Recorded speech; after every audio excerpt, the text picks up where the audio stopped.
I sat in the passenger seat of Yiannis' ancient sedan. The kind that screams and squeaks when the engine starts and demands you to roll the windows down by hand like you're tuning a vintage music box.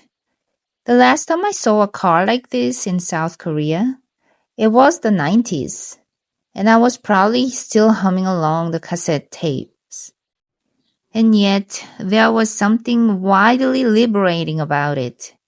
The night air rushed in through the half-open window, carrying sea salt, crushed olives, and a little bit of mischief.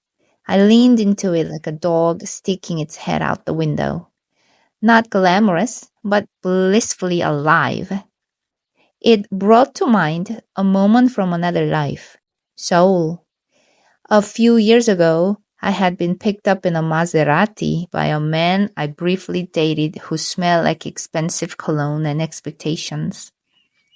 He was taking me to the Hyundai department store, and somewhere between Gangnam and the valet, he looked at my outfit and frowned. "Please don't wear stuff like this," he said. 10 minutes later, I was trying on shoes and a dress I didn't ask for. Not for me, for his image. He didn't say it out loud, but I could feel it. Embarrassment. His date didn't match his car. My clothes weren't Gangnam enough. I liked comfort. He liked presentation. I remember thinking, if my clothes bother you, what else about me would you try to change? That wasn't kind of my vibe. In Seoul, a lot of men wear their cars like trophies. The shinier the toy, the louder the pride. Not all, of course, but enough.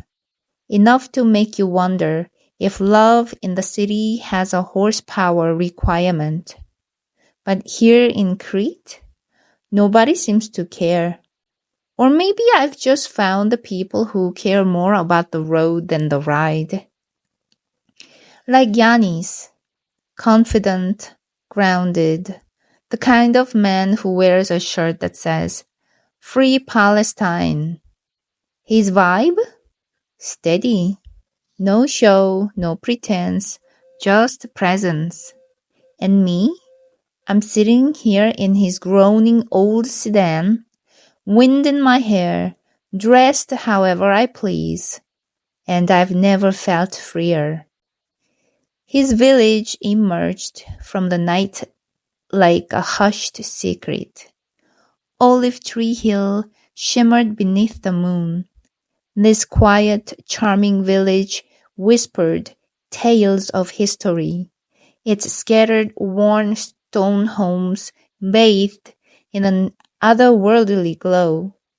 He parked the car. We stepped out. Oh, and this hauntingly thick, beautiful scent hit me. It was as pleasant as jasmine, but much richer and velvetier. It drifted from a tree in front of us, a massive, colossal blossoming tree that swayed in the night breeze.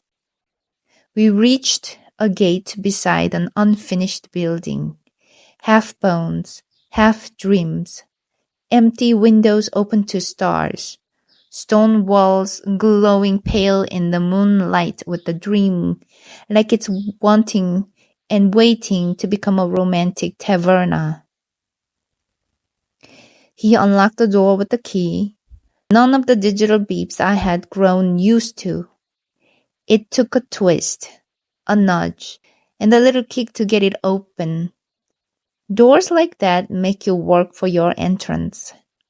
Inside, a narrow pitch-black passage stretched ahead. I crept forward, careful not to trip. 10 seconds of shadow, then open air. At the end of the passage, moonlit sky was above. On my left, olive groves stretched into the night. A few isolated houses perched like dreams on the distant hills. To the right, a white stone house with a vibrant blue wooden door. Inside a window strung with the slices of dried red orange, like little suns. Then the house looked like it had been plucked from an Instagram reel and dropped between an abandoned home and one still dreaming of becoming a romantic restaurant. From the outside, no one would suspect this hidden charm. Yiannis opened the blue door. I didn't know what to expect as we stepped inside. Part of me wondered, would we bang tonight? Let's be honest. We were two adults, single, sharing a home in a quiet little corner of the world, under a velvet jasmine sky, with the moon kind of staring at us like, well, the rest of that night and the next morning? It's a story for another scene.